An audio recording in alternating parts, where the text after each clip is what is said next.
সুখবর সুখবর সুখবর। আর নয় রংপুর, আর নয় গাইবান্ধা। এখন থেকে সুন্দরগঞ্জই হবে আপনার স্ত্রী, আপনার সন্তানের মা। হ্যাঁ, আপনি ঠিকই শুনেছেন। চলুন এনে থাকছে আজকের বিস্তারিত ভিডিও।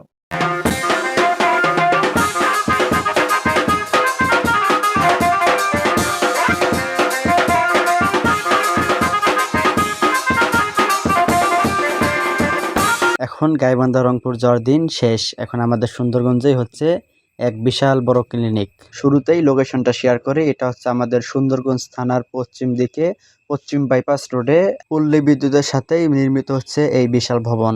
এই ভবনটির গুরুত্ব, প্রয়োজনীয়তা, লক্ষ্য উদ্দেশ্য বর্ণনা করতে গেলে অনেক সময় প্রয়োজন হবে।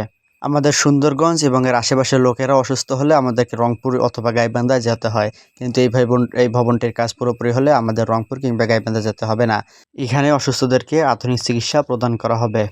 বিশেষ করে গর্ভবতী মায়েদের জন্য এটা এক মহা বিপ্লব বলা যেতে পারে। একটা প্রশ্ন থেকে যায় যে কে এই ভবনের প্রতিষ্ঠাতা, কে এই ভবনটি প্রতিষ্ঠা করতেছে। আমাদের সুন্দরগঞ্জেরই 3জন কৃতি সন্তানের হাতে প্রতিষ্ঠিত হচ্ছে এই ভবনটি। এরা 3জন হলেন, 1 নম্বরে সাজু, যিনি পৌর সাবেক মেয়র। 2 নম্বরে আমাদের সুন্দরগঞ্জেরই কৃত ডাক্তার গফফর ডাক্তার। 3য় জন হলেন সাখাওয়াত কাজী। এই 3জন কৃত সন্তানদের হাতেই প্রতিষ্ঠিত হচ্ছে এই ভবনটি। সো আর তথ্য দেব না বলা অনেক তথ্যই থেকে গেল এই ভবনটির ব্যাপারে। আপনারা সবাই এই ভবনে দোয়া করবেন যেন খুব দ্রুত এই ভবনটির কাজ সম্পন্ন হয়ে অসুস্থ মানুষরা যেন খুব দ্রুত এখানে চিকিৎসা লাভ করতে পারে। সবাই দোয়া করবেন। দেখা হবে নতুন কোনো ব্লগ ভিডিওতে। সবাই সুস্থ থাকবেন, ভালো থাকবেন। ধন্যবাদ। আসসালামু আলাইকুম ওয়া রাহমাতুল্লাহ।